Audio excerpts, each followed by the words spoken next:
네, 그러면 지금까지 들어오는 소식들을 중심으로 다시 한번 살펴보기로 하겠습니다. 이란이 이 솔레이마니 사살에 반발하면서 오늘 새벽 미국에 보복 공격을 개시했습니다. 네, 이란은 미국의 우방국에 대해서도 경고 메시지를 보냈는데요. 이 내용 이원삼 선문대 국제관계학과 교수와 함께 자세히 짚어보도록 하겠습니다. 안녕하십니까? 예, 네, 안녕하세요. 안녕하십니까? 자, 이번 공격의 작전명도 순교자 솔레이마니고 또 네. 그 공격 시간도 솔레이마니가 사망한 시간과 같은 시각이라고 하더군요. 네. 어떤 인물이길래 이렇게 이란 전체가 지금 분노에 휩싸여 있는 겁니까? 술레이마니는 그 이란의 혁명수비대의 꾸두스 사령관입니다. 네. 그러니까 이란의 실질적인 군부에서의 그 일인자거든요. 그리고 또 이 사람은 이란 이라크 전쟁이 79년서부터 일어났는데 이때에서부터의 전쟁 영웅입니다.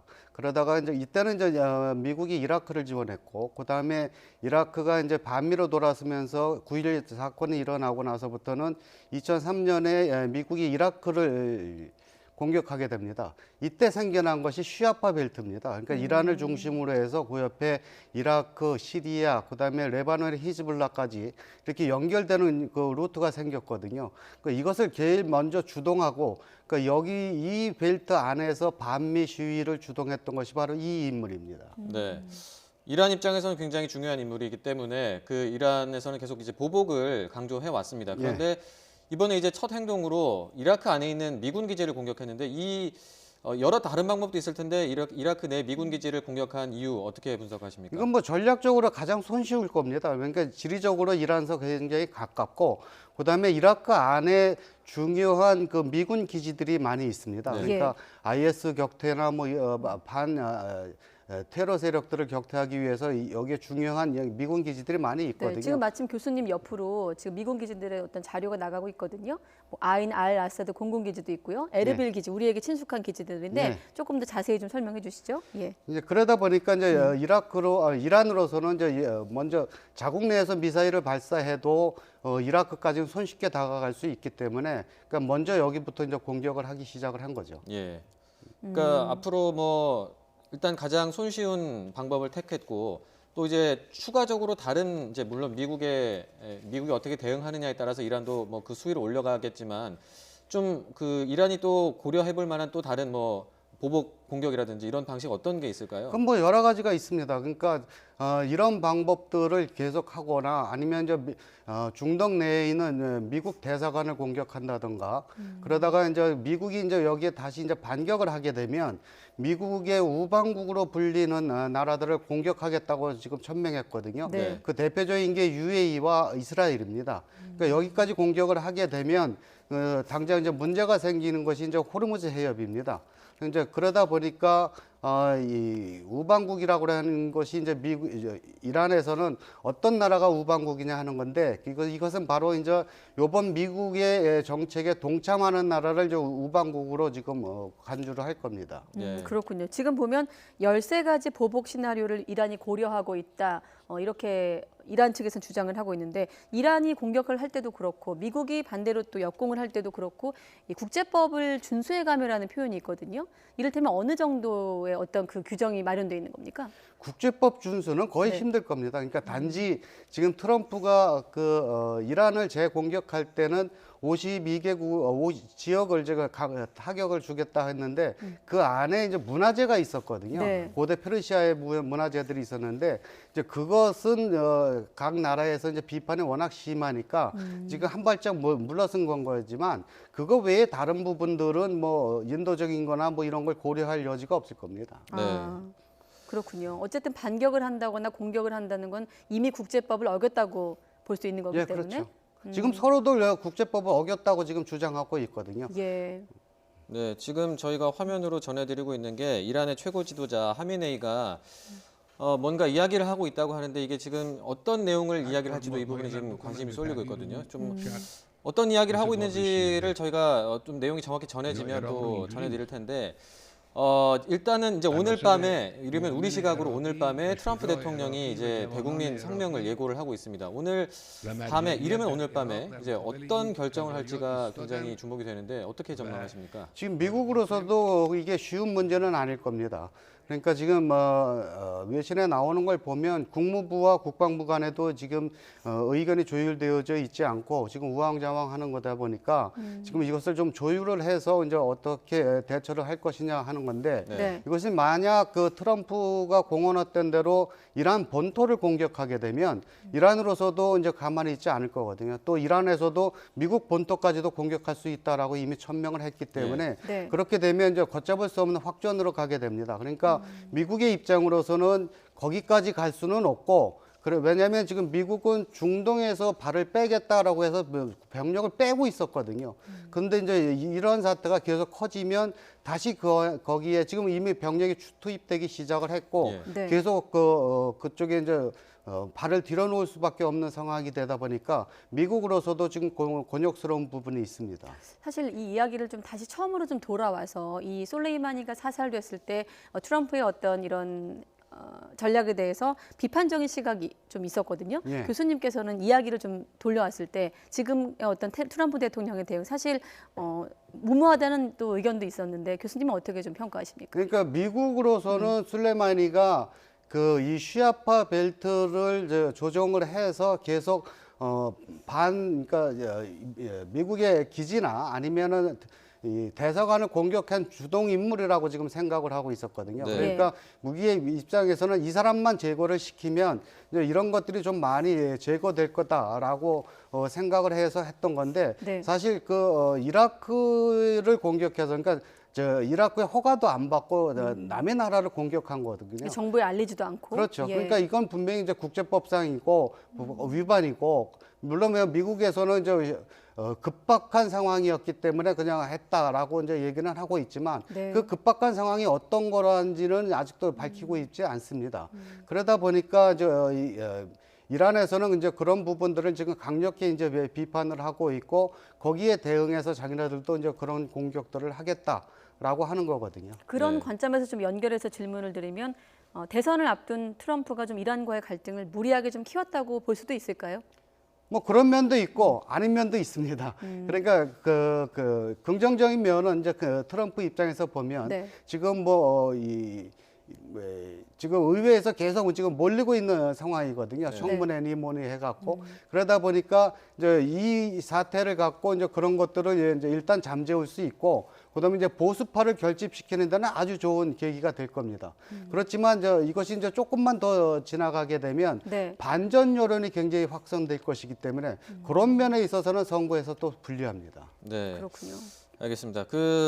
일단 우리 시각으로 오늘 밤 늦으면 오늘 밤 새벽 이렇게 예정이 돼 네. 있는데 트럼프 대통령의 성명이 나와 봐야 알겠지만 지금 일단 미국 측에서는 이번 이란의 그 공격으로 사상자가 없다. 지금까지는 확인되지 않았다 이렇게 얘기를 하고 있고 이란 국영 방송에서는 미국인 80명이 사망했다. 이렇게 정반대의 내용이 나오고 있거든요. 좀 이거는 어느 쪽에 더 신빙성이 있다고 봐야 될까요?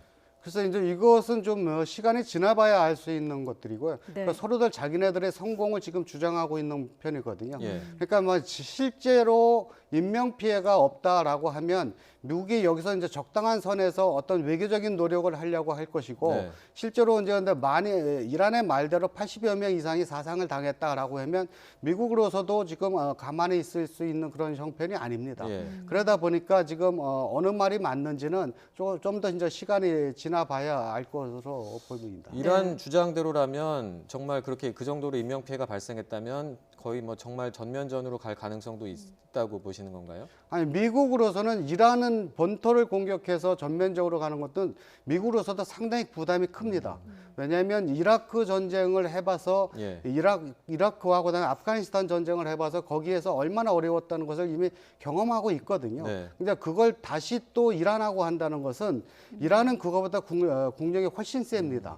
그러다 보니까 이제 그렇게까지 갈 것 같지는 않은 것이 일반적인 아직까지 현재까지의 그 전문가들의 견해고요. 예. 그렇지만 이제 어느 정도 선에서 좀 서로 좀 공방을 치고받다가 외교적인 노력을 하려고 할 것이다라고 하는 것이 이제 일반적인 견해입니다. 네. 그렇군요. 지금 그 SNS 트위터에 이제 기지 공격이 이루어진 지 한 5시간 정도 이후에 이제 트럼프 대통령이 특유의 표현으로 또 글을 올렸습니다. 괜찮다. 뭐 영어로 하면 all is well. 뭐 지금까지는 다 괜찮다. 이런 식으로 화법을 하고 있는데 교수님 말씀을 좀 바꿔 질문하면 만약에 피해가 있는 것으로 확인됐을 경우 그럴 땐 또 미국의 대응에 좀 변화가 있을까요?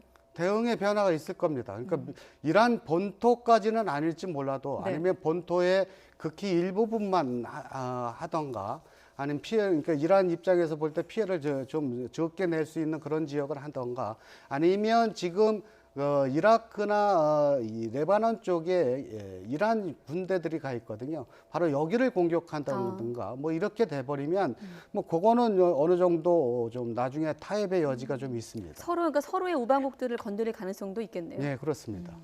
그리고 지금 이제 우리 입장에서도 걱정이 되는 게 그 호르무즈 해협을 만약에 이란이 봉쇄를 하거나 이럴 경우에 우리나라 같은 경우는 그 석유를 거의 뭐 전량 외국에서 들여오다시피 하니까 거기가 굉장히 중요한 석유 운송로이지 않습니까? 거기가 이제 차단이 되거나 이러면 우리 경제라든지 이런 쪽에 영향이 타격이 클 수밖에 없는데 실제로 저기 호르무즈 해협이 뭐 봉쇄될 가능성까지는 어떻게 전망하십니까?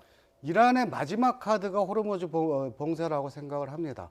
그러니까 이란이 미국의 이제 반격이 워낙 세고 자기네들도 더 이상 할 게 없다 했을 때는 이제 호르무즈를 했는데 네. 호르무즈 봉쇄가 그렇게 어렵지 않습니다. 이 폭이 한 50km 정도밖에 안 되거든요. 예. 그러니까 얼마든지 때릴 수 있는 그런 상황이 됩니다.